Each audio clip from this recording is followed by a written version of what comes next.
Welcome to Farm Journal Live. I'm Glenn Griffiths here in our studios in northern Indiana with Chip Flory, Emily Carlin. Thank you so much for joining us. It's the final push on the Pro Farmer Crop Tour. Push is the right way to put it, too. The guys on the eastern leg are pushing their way through a lot of down corn in eastern Iowa. Yep, we're going to get to that conversation here in just a second, but let's show you some of the numbers from last night in Illinois. We'll bring those up real quick. Last night, scouts got those results. They measured an average corn yield of 189.4 bushels to the acre. Pod counts coming in on the soybean side of things in a 3x3 square. The pod counts were in at 1247. That's up 998 from last year. Our very own Tyne Morgan spent the day following scouts as they traveled through Illinois and Iowa Wednesday. Here's what she found. Yeah, Clinton, thanks. Unlike scouts on the west, scouts on the east saw decent corn to begin the day on Wednesday. It wasn't until later in the day they started venturing and seen some of that damage. Wednesday morning, scouts got a jump start on scouting fields in Illinois. So we'll go through some of those storm damage areas today, with routes winding into some of the crop damage in eastern Iowa later in the day. Quite a bit more work to do for the scouts today, and it'll be a longer day for them, a little bit more challenging, but they're up to the task. These two scouts seen some damage. A little bit of green snap, little leaning in some plants, nothing major. But overall healthy plants with not a lot of devastation in Illinois. The bigger stand loss seemed to kind of happen this spring. Noticing some pretty large gaps. Don't know if it was crusting from planting too early or hard rain, or if that cold snap in early May. Windland says overall ear counts were normal to a little low in Illinois. Typically, ear counts in this area reach 100 plus. I think we only have one 100 sample this morning, and that's kind of surprising for this part of Illinois. An issue that could be chalked up to planting issues this spring. You know, this area, Illinois, had a rough spring last year, had trouble getting their crop in at all. The soybeans in Illinois producing strong results. Pretty consistent beans. They're a little bit shorter. Shorter beans, but some more loaded with pods. The numbers of the pods have all been consistent, right around 1,000, 1,100, about everywhere we've been. But as scouts crossed into Iowa, the devastation was hard to miss. You can barely see which way the rows are going. With unparalleled damage. I've never seen a field like this on tour where it's this devastating. Scouts tried to nail down how much of the crop will be salvaged and how much is a total loss. I'm trying to figure out what is going to be salvageable out of this row that I'm hooked on. Grady says plants just bent over or windblown will be counted for yield. Snapped fields or plants showing signs of no life won't be counted for yield at all. If the field is snapped and has a brownish look to it and starts to give off that dead smell, then that'll be zeroed out and there won't be a sample out of that field. Now, Clinton, keep in mind on Thursday, scouts in the east will leave Iowa City and head up to their final destination in Rochester, Minnesota, and they will travel through much more of eastern Iowa on Thursday. All right, thanks, Tyne. Really good. We saw Kyle Windland in that story as he was making his way on Wednesday through parts of Iowa. Kyle joining us now from the road. Kyle, tell us a little bit about your day so far. What have you seen as you push through kind of more of that damage in eastern Iowa on your way to Rochester? Yeah, our route kind of started at Swisher, and then we got off the avenue, headed out towards Walford, then up towards Shellsburg. I mean, just more gut-wrenching devastation. You know, wind damage, grain bends, and trees down, and corn, of course, seems to taken it hard too. You know, ear counts down around 20 to 40, and like I said in that other video, we're just trying to measure what's salvageable and what actually is going to make some grain come harvest. How hard has it been to even get those ear counts? We know that's a big part of the job here, is trying to figure out exactly what to count and what not to count. Yep. So far, I mean, what I've been doing is trying to make sure that ear is at least a foot and a half up off the ground. Make sure that stalk isn't kinked, bent over, or snapped off. Even some of these ears that are hanging on the plant, some of the shanks snapped off and they're dangling and browned already. I haven't been counting those as harvestable because I think given a wind or another rain event, it could easily just fall off. Or a combine, right? I mean, when the combine comes through, they're going to be knocking a lot of ears off. Yep, exactly. Yeah. So those discolored plants are really starting to show up out there. I think there's no question about it. So when we're asking them to go out and make a judgment call. Is that corn ear going to be a harvestable ear or not? Kyle's doing a great job of it. It's the kinked, those kinked stalks, Kyle. They're losing their color, turning brown. I heard you walking through some of the fields today. It sounds like you're walking through dry matter, even though there is still some color out there. Yeah, that, and then on top of the dry conditions, the corn that was already kind of starting to burn up towards that ear leaf, everything's dry, and then we have more stuff dying off. I cut open one of those kinked stalks. It's an interesting visual to see what's going on inside that stalk too. Hey, Kyle, what does the yield look like as you've kind of pulled those ears and done your yield check? How have they looked? So far, the first 4 samples that we had in the severe wind damaged area, probably averaging 60 to 70. I think the lowest one was 50. The highest was 130. It's interesting seeing some of the designs in the downed corn, whether it's a tile line or compaction, drainage, soil types, varieties. There's a lot of different things that went into whether that corn stalk stood or not. So Kyle, third of a yield, right? Kind of what you're finding in those fields? Yep. How aggressive would you go after them? Depends on how well insured I am for crop insurance. Yeah. If you got a revenue policy, I'd hate running a rock through a combine and ruining that too on top of everything else that's 2020 has dealt some of these guys. And because it is 2020, that's going to happen. Somebody's going to catch a rock. Yeah, absolutely. It looks like exactly.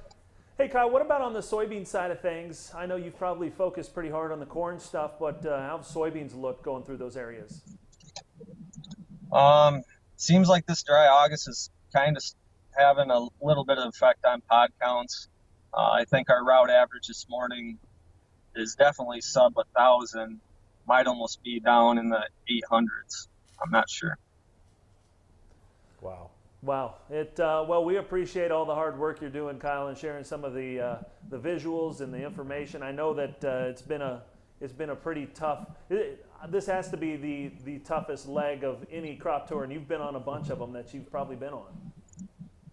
Yeah, 12 years on tour. I haven't ever seen that kind of devastation. I remember going through Vinton during the Drought show 2011 and seeing some of the devastation, but it wasn't near as widespread as what this year's was. Yep. Yeah. Well, Kyle, appreciate it. Thank you so much for joining us on Farm Journal Live. Be safe as you finish your route all the way to Rochester tonight, and we'll be hearing, I'm sure, from you and others as we get to our virtual event tonight to reveal the numbers. Yeah. Thanks, Sounds Kyle. good. Thanks, Thank Kyle. you. Yep. Have a safe trip. All right. Well, let's talk with Chip and Emily here as we kind of go through a few more of the numbers. Obviously, we're going to be getting the rest of Iowa in today. And Emily, walk us through a little bit of what we got yesterday from Iowa, from Western Iowa. Yeah, so we were in the western part of Iowa yesterday, and it was definitely more drought samples that were pulled than that storm damage. I think to be expected. The second that they got out of that storm damage in District 7 in southwest Iowa, they started to hit the drought in District 4 and up to District 1. And so what we saw, though, was a 181 yield coming out of District 1, a 172 coming out of District 4, and a 184 coming out of District 7. And so really comparably, only District 4 is down quite a bit from last year, right? Yeah. Right. But that District 1, I'm really surprised by how dry it is up in District 1, the northwest part of the state. And I think we've got that graphic. We can pull that up here and take a look at it. Yep. Let's pull that one Yeah, up Western here. Iowa, there we go. That's Corn the yield. Western Iowa corn yield estimates right there. Right. And that District 1, yeah, it's off just 2%. But this is one of the things that we've been talking about in the dry areas is how well are the kernels going to fill. I don't know if they've got enough water to finish it off or not. I really don't think so. I mean, when Kyle talked about walking through just down corn, it was actually pretty easy walking through some of these Western Iowa cornfields because the leaves were dropping. There was husks that were already dropped. I mean, it was really upsetting to see how far along, because this crop has been so pushed because of the drought stress that it's received. Well, we have a new drought monitor out today. Looks like the drought did expand. This is the moderate drought, not the severe, but it did expand about 11 points in Iowa just today. So we are continuing to see the dryness there in that state. As we get to tonight, go ahead. Yeah, question. Yeah. Okay, you're not a trained agronomist, but you work with plenty of trained Yes, agronomists. definitely. What would they tell you about that kinked stock? So we've had so many calls on this morning already as they're going through this. And I would say if there is any way that outside shank of the stalk is broken and the water holding capacity and those nutrients can't be pulled, there's no way that's going to be a feasible ear. So we've stopped feeding the ear. Right, we've stopped feeding it, and I think the number one concern as we're talking about harvestability is even if some of those ears are pulled in, that ear right now is drying down. Right, it has premature death, and it is going to. And if we have to wait a month and a half, 2 months before you have to go out there and pick that crop, we're going to have mold issues. We're going to have stalk issues. It is going to be something that is going to continue on into next year because that fusarium, that anthracnose, sits in the soil, and it's going to be something that these farmers are going to have to deal with for a long time. And those shrunken kernels are going out the back end of the combine. I don't care how well you got it looks set. like They're going out the popcorn. back. Right. Popcorn if it's not moldy. Yeah, it's going to be extremely difficult. Brian Grady, who's on the eastern leg, he also sent us some video just a little while ago about what he expects to see today and what the experience has been like so far. Here's a short clip from Brian. Well, obviously, 2 of the 3 have been really tangled up. You can see in the shot behind me here that this field had pretty substantial wind damage from the August 10th windstorm. It's a mess out here. This one had a fermented smell, so some of those stalks that are already, they're snapped off. You're starting to get that smell as you go into the field. It's not a good situation by any means. This corn is dented, so it was maturing pretty rapidly, but now it's a race against time in terms of how much you can get out of here, even on what yield potential's left. So is this kind of what you expected to see? Yeah, living in Iowa, I knew all about, what it was going to be like. You don't really doubt into each individual field the particular situation, but there's a lot of wind damage in here, and come harvest time, it's not going to be fun for these guys. It's a tangled up mess. It's going to be a slow process. But we talked to a couple farmers yesterday, and they had indicated that they'll go after every bushel that they can. I'd like to talk to a couple more farmers today to get the opinions as we move further through this wind damaged area. One of the difficulties is we go past the end rows and then we start pacing out 35 paces. In some of the cases, it's really hard to tell where the end rows are to begin with, and then so to start your pacing. But we're still doing the process. Then once you get that your 35 paces, you have to lay out a plot, 2 30-foot plots, and count. And in a lot of cases, you have to get down and actually pull the stalk up to see what row it's in to separate them, and then whether or not pull the stalk up to see what row it's in to separate them, and then whether or not it has a viable ear still left on it and or has been snapped off, and the process just takes quite a bit longer than our normal stop would. Does that change, the numbers when you're counting things up, and does that, that's really got to be hard to, when you're measuring out, and like you said earlier, you mentioned it was hard to find where the rows were. Yeah, so the process is still the same. We still count the crop tour data. So all the data we can get out of the field goes into the crop tour data that we release, or have been releasing Monday through Wednesday, and we'll release again tonight. Then the Pro Farmer estimates on Friday, that takes analysis into account. How much of this yield will actually be retained, how much will be lost, what the area is that's impacted, those types of things, along with the crop tour data. So that's why some of the numbers will be different on what you see Monday through Thursday versus what the Pro Farmer puts on them on Friday. Pro Farmer editor Brian Grady, photojournalist Mike Byers there. Your reaction, guys? I wonder when the last time was that Iowa pulled the national average corn yield down. Right. I'm going to have to find that. Right. But that's what it feels like. Right. And the corn looks miserable, right? Yeah. It looks like hail had gone through there. The one thing on the bean numbers and the photos that I'm getting there, so we haven't really done much assessment on what the wind did to those beans. Right. Honestly, I think it stressed them pretty bad to the point that there's a lot of pods that are already being aborted. And so seeing some of those pictures, getting those comments in, it makes me wonder what that might even do to the soybean national yield. You know, the beans, the bean crop is still standing in that derecho area. Right. But it doesn't have that bright green color to it. There are some discolored fields out there. And I don't know what kind of damage it did, but when you get 100 mile an hour wind for 45 minutes straight, right, something probably happened to the structure of that plant. Right. We would guess. And those are all things that we're going to have to discover. We're going to learn a lot, I think, from this storm as we move forward in the overall impacts of something like that on a field and what it means to the crop. Hey, appreciate you both being here for Farm Journal Live. Of course, we're going to do this again tonight, 7 o'clock Central Time. If you'd like to join us for our live reveal, we will be revealing all of Iowa and Minnesota.